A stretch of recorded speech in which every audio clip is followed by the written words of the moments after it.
Jabari Smith Jr. is becoming a two-way beast. After having quite a horrendous start to the season with consistent games shooting under 30% from the field, many were quick to label Smith a bust, especially with the strength of the 2023 class. But in March, even though it's taken him damn near the whole season to get there, he's looked fantastic. He's been putting it all together, showing that when he was supposed to go number 1 overall, it wasn't that stupid.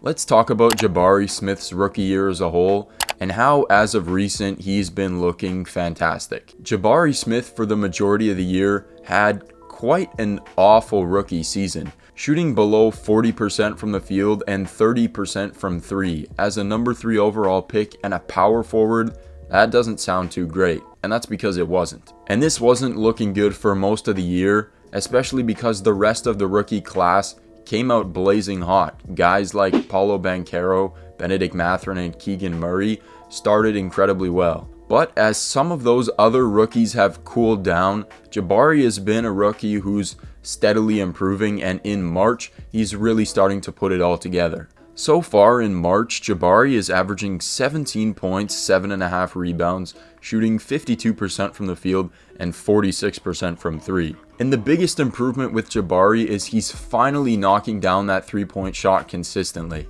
Coming out of college, Jabari's calling card was supposed to be his shooting right away. But the knock on him in college was also that he wasn't extremely quick or athletic and couldn't really get by his man, which was the reason why he had to rely on his jump shot so much.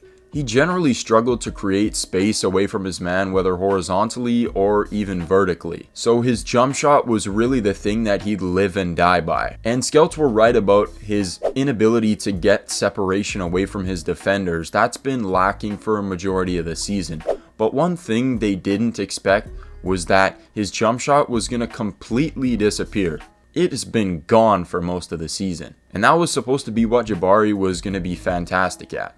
Like most of the season, when Jabari's jumper doesn't fall, it's a lot tougher for him to score and he doesn't look all that promising. But when his jump shot does fall, man, he looks incredible. A lot of people and scouts were saying that Jabari's game is a little bit flawed because he has to rely on his jumper so much. But I contest that point and I say Jabari's jump shot is so smooth, it's going to undoubtedly start falling eventually, and when that happens, it's pretty much over for everybody else. And I think it's okay to rely on your jump shot when it's as smooth and pure as Jabari's is. Even when he's missing shots, a lot of the shots I've seen he's missing back rim and he's just getting unlucky with bounces and rolls. This means that he's on the right track and you can just tell that he's going to start knocking these shots down eventually, and that's what's happened in March so far. There's no doubt in my mind that Jabari's jump shot will become consistent with time. He's got a high release point, smooth release, quick release.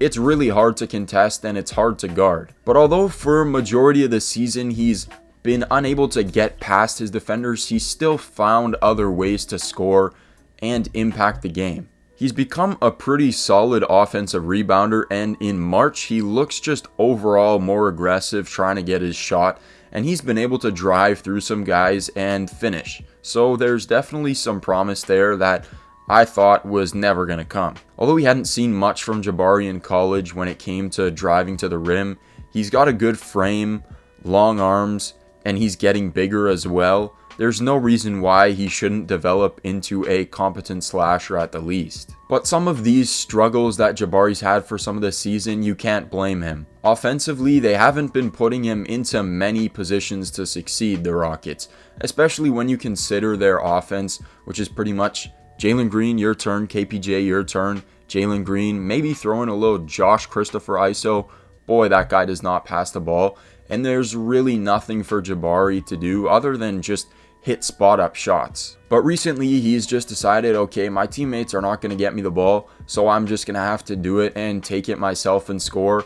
And he's been doing a much better job of that lately, even if he can't rely on his teammates to get him the ball. Somewhere where Jabari has been showing really good promise all season is in his defense. When I've watched Jabari at times this year, he looks like an elite defender. A lot of people have thrown around that Jaren Jackson Jr. comparison, and I definitely see it. Recently, I've seen Jabari be extremely capable at switching on to guards, and all season he's been a decent rim protector as well, averaging close to a block a game. For a rookie, that's pretty impressive on a Rockets team that values absolutely nothing to do with defense. That's got to be worth something. And I think with the potential he's shown, he can be a real future two-way threat. Something that if the Rockets are going to keep this kind of roster, they're going to need desperately. He could be the most valuable player on that team just because nobody else brings any defensive capability. And if he can still figure out